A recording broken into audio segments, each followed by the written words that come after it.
That time around my way, we kind of like, we heard Mama's Bad Boy by Master P. Mm-hmm. We heard West Coast Bad Boys Volume 1. Mm-hmm. We heard those. But shout out to my guy, Sister Latoria. I went to Thanksgiving with her and my godmother in Picayune, Mississippi. Mm-hmm. Bout It was the only thing they were playing on the radio. Only thing they were playing on the radio. Me and my brother was like, man, what the hell is they saying? It's jamming, but we don't know what they saying. Right.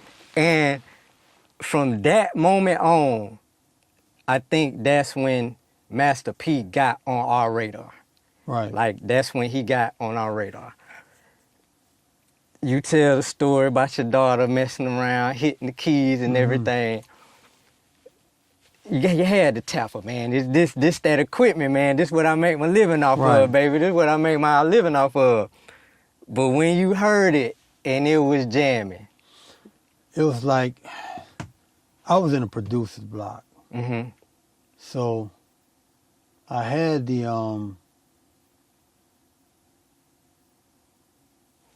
I had it in loop record. And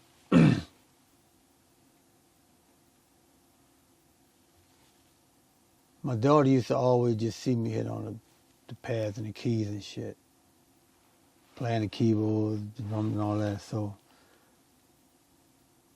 I had, like, if that was the door to come into the studio and the keyboard was here, and so I always had like the drum machine right here and the keyboard.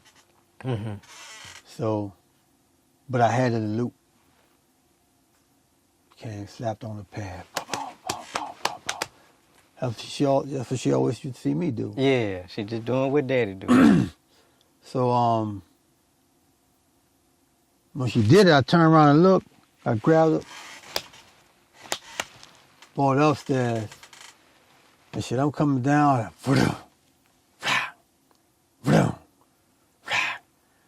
Oh shit. So I listened to it. Like shit, that's fucking drums using that bitch. I went in, just tweaked them a little bit, and finally was able to get the sequence. That's when I had the ASR-10 mid to the 808. Mm-hmm. When I finally got a whiff of that bitch, I'm like, shit. Do-do, da-ga, ga-goom, da-ga. Like, ooh. That's that moment. And I put that bitch on that, right? And PA came down. He had to do a commercial for Wild Wayne. Mm-hmm. But that Bout It, the beat was originally made for Mr. Servon. Okay. He had a song that Hound wrote for him called, they was writing together, the Hound was writing called Bucking Like a Winchester. Yeah. So that's the song we was initially working on. So P came down and he had to do a commercial for Wild Wayne. And then just ironically, that's just, he said he needs something quick. And that was the beat that was like just right there for me, just to, okay, just use it for a commercial. Mm-hmm. One take. I didn't have no recorders I didn't have no full track and no kind of recorder. So what I did was, I just had a small mixer that the ASR-10 was going into, and I plugged a mic into it. So we didn't have multi-tracks. So we recorded it straight to that. So I hit record on that, hit play on the ASR-10, and he just Did what he did. One take, Jake. That's what it did. So if he fucked up, we had to start all over again. But he just did shout out to Wild Wayne, and that was it. How They did started playing it, and the hook song got kind of like, hold on, this could be something. Yeah. And that's when we took the record and went to California, and we recorded by K. Lou.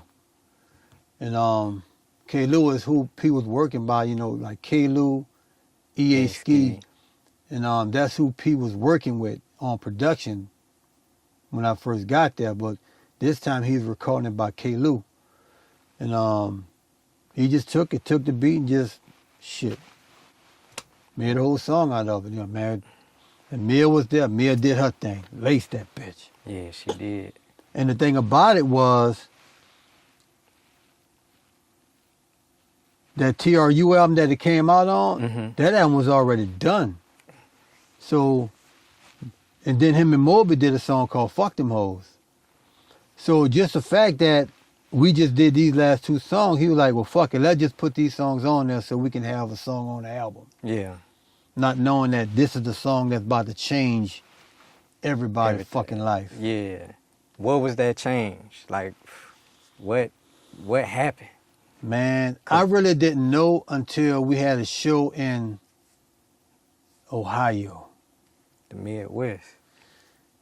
I don't know if it was motherfucking Cleveland or Cincinnati. It was one of them two motherfuckers. To where